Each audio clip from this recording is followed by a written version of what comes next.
Boa tarde, pessoal. Eu sou a professora Lucimar Santos e hoje eu estou aqui para contar um pouquinho sobre a minha prática antirracista. A gente está vivendo numa época onde a gente se ouve muito falar, né, no debate, no racismo estrutural, na educação antirracista, e especialmente nesse mês, né, no mês de novembro, a gente tem ouvido muitos especialistas, muitos doutores, muitas palestras, mas eu acho muito importante a gente ouvir também quem está na base, e que são os professores de educação básica, os professores de educação infantil, como é que os professores vêm pensando essa prática, né? Eu sou de Alagoas, sou de Maceió, já estou na educação há mais de 15 anos. E quando a gente entra na educação, a gente pensa em tudo, menos na educação antirracista. Infelizmente, os cursos hoje, graças a Deus, ainda tem um pouco mais de debate em relação à raça e a gênero. Mas quando eu fiz lá em 2003, a universidade, a gente não falava sobre raça, né? Então, assim, quando a gente entra na universidade, a gente estuda sobre todas as teorias, mas a gente não escuta falar no racismo. E quando a gente vai para a prática, isso também assim se torna muito distante, se torna algo assim que, como é que eu posso dizer, invisibilizado mesmo. E a maioria das crianças são negras. Então, assim, em 2003, a gente tem a lei, né, sanciona a lei 10.639, que foi uma conquista do movimento negro, e que as escolas elas são obrigadas a trabalhar, né, assim é lei, elas são obrigadas a trabalhar a história, né, da África e a história dos povos africanos de uma outra perspectiva. Só que hoje vai fazer quase 17 anos e assim, e lhe confesso que eu ainda não consegui passar em nenhuma escola que se trabalhasse isso, trabalhasse a lei de fato, né? Então assim, e a gente sabe também que a escola ela tem sido um lugar de silenciamento do racismo, né? Assim, um lugar histórico de silenciamento do racismo. E graças ao movimento negro, né, como a professora Nilmalino fala, que o movimento negro é um movimento educador, eu consigo perceber e enxergar algumas práticas na escola. Mas até então, lá no início, eu não conseguia enxergar o racismo como algo que, na verdade, a gente nem falava essa palavra, né, na escola, racismo. Com o passar do tempo, isso eu comecei a assumir a turma em 2003. Lá acho que demorei um pouco a enxergar e a perceber, né, esse racismo estrutural, como a gente fala. Quando foi lá em 2008, 2009, eu tive uma situação na sala de aula, de uma aluna, que ela volta do recreio aos prantos, chorando, desesperada, que os meninos tinham chamado ela de macaca. Eu fiquei, a minha reação assim, foi tão, no início até foi uma reação imatura, por não saber lidar com a situação. Eu fiquei tão furiosa com aquela situação e que acabei gerando outra briga na sala, brigando com o aluno. Só que dali, a partir daquele instante, foi que me despertou a fazer algo na escola e a mudar a minha prática. E a minha primeira mudança foi em assumir o meu cabelo crespo, porque até então eu só usava o cabelo chapeado e preso, né? Todo mundo na escola era um padrão, todo mundo na escola se vestia e se caracterizava da mesma forma, e eu assim segui. E com essa movimentação toda de racismo, sobre o cabelo, aquela coisa toda, eu passo por uma transição que eu mudo o meu olhar para mim enquanto mulher negra, enquanto professora negra, e mudo o olhar também em relação às crianças. Aí, a partir daí, eu comecei a promover algumas provocações. Ia de turbante para a escola, comecei a perceber, né, os olhares diferentes. Algumas mães me recepcionavam e diziam: olha, mãe, graças a Deus, a primeira vez que tu vai ter uma professora com cabelo igual ao teu. E a partir daquilo, né, daquela troca, daquelas conversas, daqueles retornos, eu fui percebendo o quanto era importante a gente discutir o racismo dentro da escola e enxergar que ele existe e criar formas de combater. Só que em diversos momentos na escola, na sala dos professores, as pessoas sempre achavam, né, e acham porque até não é nem culpa delas, é porque é uma coisa que é estrutural, que ele não existia, que era bobagem, que estava fazendo muita tempestade em um copo d'água. Foi quando eu comecei a questionar os murais da escola, né? Que a gente fazia assim, os murais, datas comemorativas. Sempre tinha lá 5 personagens, todos os personagens brancos, né? Festa de São João, os murais da escola, todas as meninas dos murais brancas. E eu comecei a questionar, gente, vocês não conseguem perceber a quantidade de crianças negras que temos na escola e você como é que vocês acham que elas se enxergam nesses murais? Besteira, olha ao nosso redor e olha a quantidade de crianças negras que a gente tem. E muitas vezes, vários professores faziam chacota não só com o meu cabelo, mas com o cabelo das outras meninas. Foi quando eu comecei a promover alguns debates na escola. Só que esses debates foram bem interessantes, porque na ocasião eu não trouxe nenhum professor e nenhum doutor para falar. Eu trouxe uma estudante da manhã, porque a escola que eu trabalhava na época, era uma escola de ensino fundamental 1 e fundamental 2. Aí eu trouxe uma estudante negra, que foi a Carol Moraes, para ela contar um pouquinho de como era ser negra naquele espaço. Aí ela fez uma fala, assim, foi muito interessante a fala que ela fez, porque ela trouxe a vivência dela para a escola, né? Ela contou que em 10 anos de escola ela nunca tinha sido chamada para fazer par de ninguém na quadrilha. Ela nunca tinha chamado para ser aluno de destaque em nada, embora tenha tirado as maiores notas. Ninguém nunca tinha cantado parabéns para ela.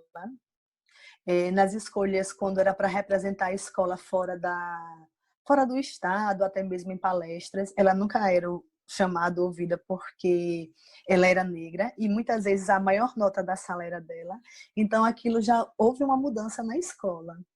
A gente passou um tempo, né? E eu sempre insistindo nessas práticas. E na escola, a gente comemorava o Dia da Família, a gente não comemorava o Dia do Pai, mãe. Aí foi quando eu sugeri fazer uma oficina de turbante para as mães. Aí muita gente achou, não, vai ser ligada ao candomblé, porque já associa logo a questão da negritude, né? Já associa logo a religião.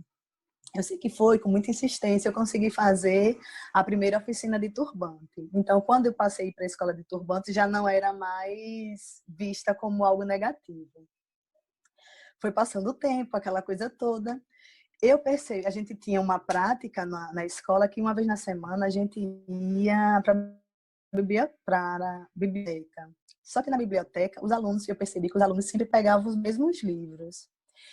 E como era uma escola que era privada, mas que era uma escola como se fosse uma escola cinecista, que era um preço bem abaixo das escolas particulares, então toda a região da escola era uma região periférica e 99% das turmas eram formadas por crianças negras. E as crianças sempre pegavam um livro de literatura infantil, só com personagens brancos, e aquilo me incomodava. Só que eu não tinha uma forma de proibir que eles locassem esse livro. Aí foi quando eu pensei, fiz um acordo com eles, aí falei assim para eles, gente, que era toda quarta-feira. Uma quarta-feira vocês ficam livres para fazer as escolhas e na outra quarta-feira a tia Lucimar vai fazer essas escolhas. Então vocês vão escolher a partir dos livros que eu separar. Aí fui na biblioteca, comecei a catar todos os livros, procurar mesmo assim, um trabalho mesmo assim de formiguinha, de pesquisa, procurar todos os livros onde os personagens negros eram protagonistas. E comecei a separar. Isso, eles começaram, a partir daí, como era um acordo, né, que eu pegava uma semana e eles escolhiam a semana e eles escolhiam outra, isso foi meio que virou, como é que eu posso dizer, virou uma coisa tão natural que no segundo semestre da escola eu não precisei mais separar esses livros.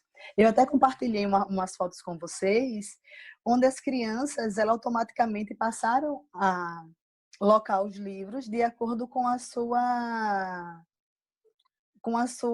aparência.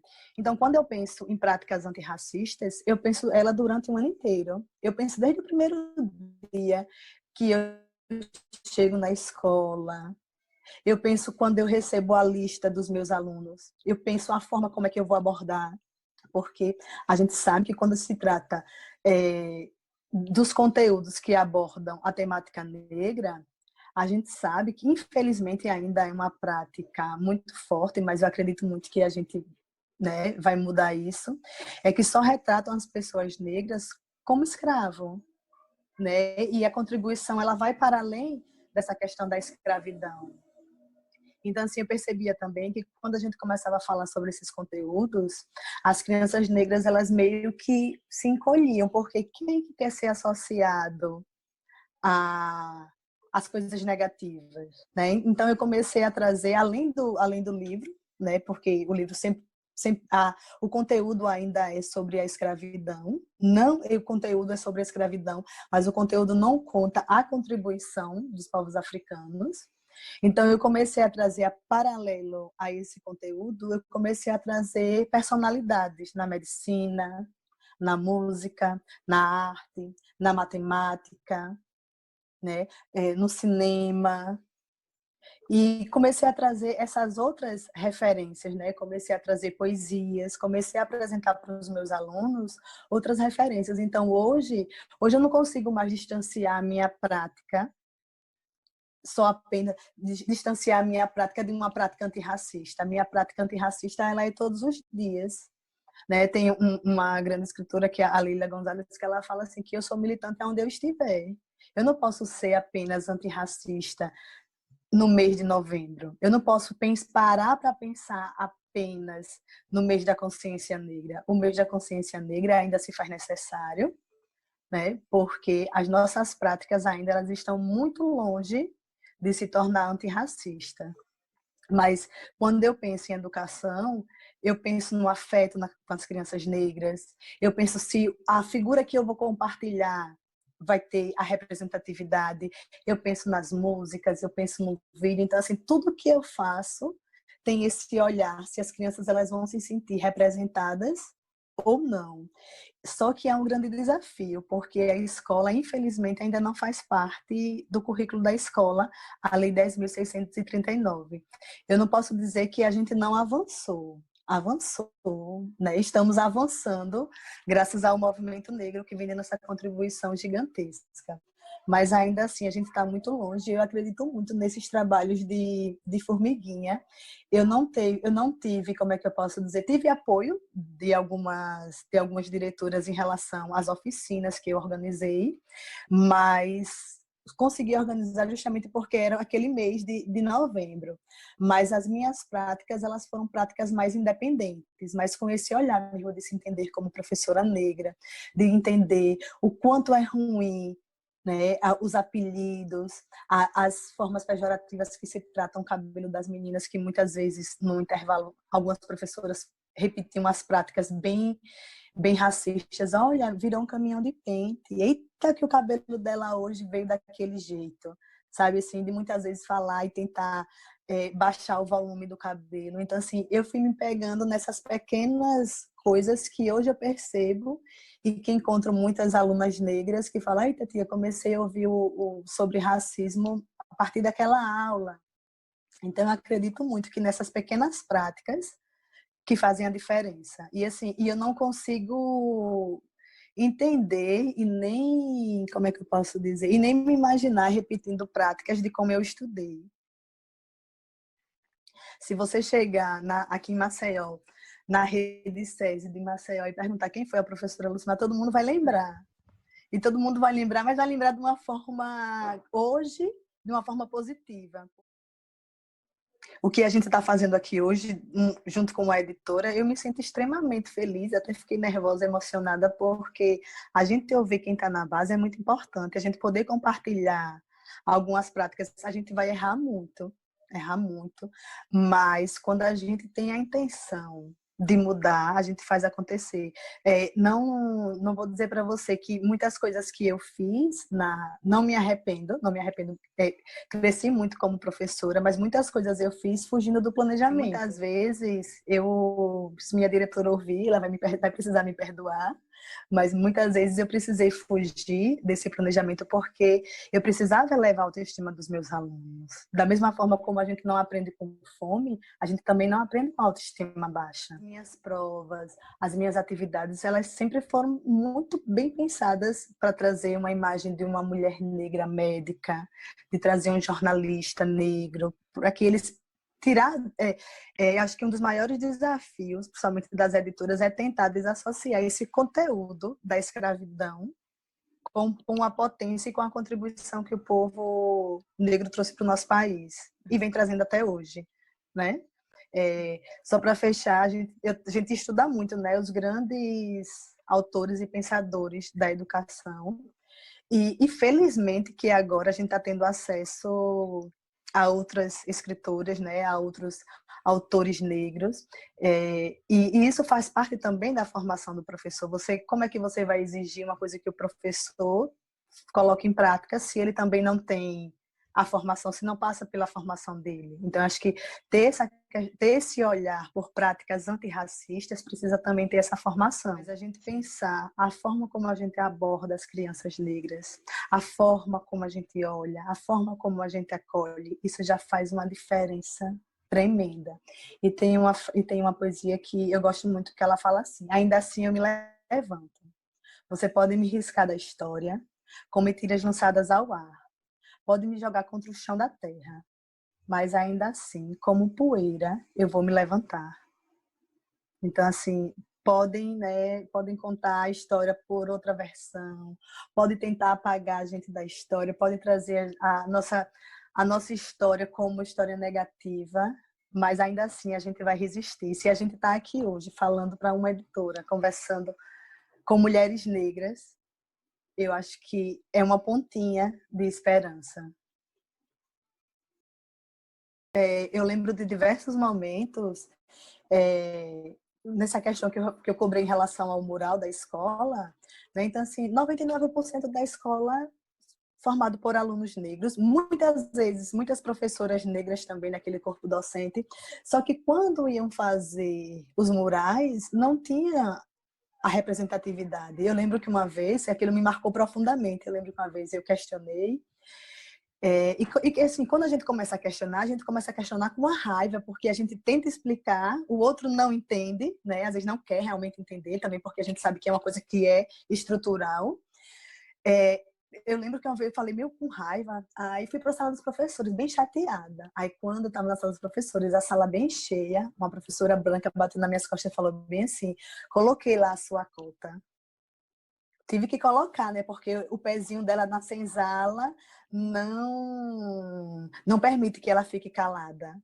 Aí eu lembro que uma outra professora falou bem assim, levantou e falou: eu também tenho um pé na senzala. Aí eu percebi que eu tinha uma aliada e a partir dela eu mandei para vocês também uma foto que tinha um mural. Nunca fui muito boa de recortar essas coisas, mas aí formei essa parceria com essa professora também, que era uma professora negra, a Elaine, e ela era muito boa, tem muita habilidade com essa questão de montar, de cortar, e a gente fez assim diversos painéis